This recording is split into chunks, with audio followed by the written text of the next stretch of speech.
بسم اللہ الرحمن الرحیم۔ السلام علیکم دوستوں، کیسے ہو؟ دوستوں، بس پہاڑی علاقے سے گزر رہی تھی، اچانک بجلی چمکی، بس کے قریب آئی اور واپس چلی گئی۔ بس آگے بڑھتی رہی، آدھے گھنٹے بعد بجلی دوبارہ آئی، بس کے پچھلے حصے کی طرف لپکی لیکن واپس چلی گئی۔ بس آگے بڑھتی رہی، بجلی ایک بار پھر آئی، وہ اس بار دائیں سائیڈ پر حملہ آور ہوئی لیکن تیسری بار پھر واپس لوٹ گئی۔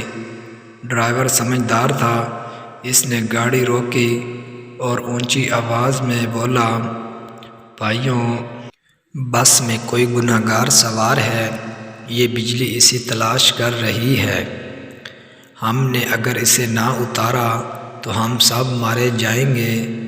بس میں نفسا نفسی پھیل گئی اور تمام مسافر ایک دوسرے کو شک کی نظروں سے دیکھنے لگے۔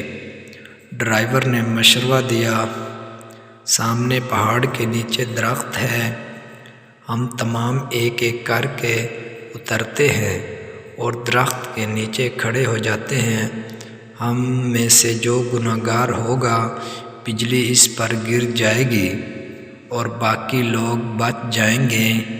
یہ تجویز قابل عمل تھی، تمام مسافروں نے اتفاق کیا۔ ڈرائیور سب سے پہلے اترا اور دوڑ کر درخت کے نیچے کھڑا ہو گیا۔ بجلی آسمان پر چمک رہی تھی لیکن وہ ڈرائیور کی طرف نہیں آئی، وہ بس میں واپس چلا گیا۔ دوسرا مسافر اترا اور درخت کے نیچے کھڑا ہو گیا، بجلی نے اس کی طرف بھی توجہ نہیں دی۔ تیسرا مسافر بھی صاف بچ گیا۔ یوں مسافر آتے رہے، درخت کے نیچے کھڑے ہوتے رہے اور واپس جاتے رہے، یہاں تک کہ صرف ایک مسافر بچ گیا۔ یہ گندا مجہول سا مسافر تھا، کنڈکٹر نے اسے ترس کھا کر بس میں سوار کر لیا۔ مسافروں نے اسے برا بھلا کہنا شروع کر دیا۔ لوگوں کا کہنا تھا، ہم تمہاری وجہ سے موت کے منہ میں بیٹھے ہیں، تم فوراً بس سے اتر جاؤ۔ وہ اس سے ان گناہوں کی تفصیل بھی پوچھ رہے تھے جن کی وجہ سے ایک اذیت ناک موت اس کی منتظر تھی، مگر وہ مسافر اترنے کے لیے تیار نہیں تھا، لیکن لوگ اسے ہر قیمت پر بس سے اتارنا چاہتے تھے۔ مسافروں نے پہلے اسے برا بھلا کہہ کر اترنے کا حکم دیا، پھر اسے پیار سے سمجھایا اور آخر میں اسے گھسیٹ کر اتارنے لگے۔ وہ شخص کبھی کسی سیٹ کی پشت پکڑ لیتا، کبھی کسی راڈ کے ساتھ لپک جاتا تھا اور کبھی دروازے کو جھپا مار لیتا تھا، لیکن لوگ باز نہ آئے۔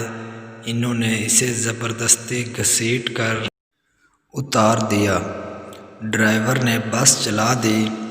بس یوں ہی گناہ گار شخص سے چند میٹر آگے گئی، دھاڑ کی آواز آئی، بجلی بس پر گری اور تمام مسافر چند لمحوں میں جل کر بھسم ہو گئے، اور وہ مسافر جسے سب گناہ گار مسافر قرار دے رہے تھے، کسے خبر تھی کہ اتنی دیر سے مسافروں کی جان بچے رہنے کا سبب بنا ہوا تھا۔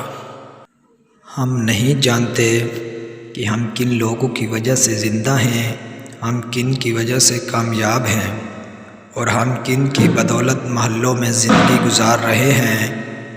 ہم یہ بھی نہیں جانتے ہم کس کو بس سے اتاریں گے، ہم ہرگز نہیں جانتے، لہٰذا ہم جب تک اس شخص کو نہیں پہچان لیتے، ہمیں اس وقت تک کسی کو بس یا گھر یا کسی بھی جگہ سے نکالنے کا رسک نہیں لینا چاہیے، کیونکہ ہو سکتا ہے ہمارے پاس جو کچھ ہو وہ سب اس شخص کا ہو، اور اگر وہ چلا گیا تو سب کچھ چلا جائے، ہم نہ رہیں، مٹی کا ڈھیر بن جائیں۔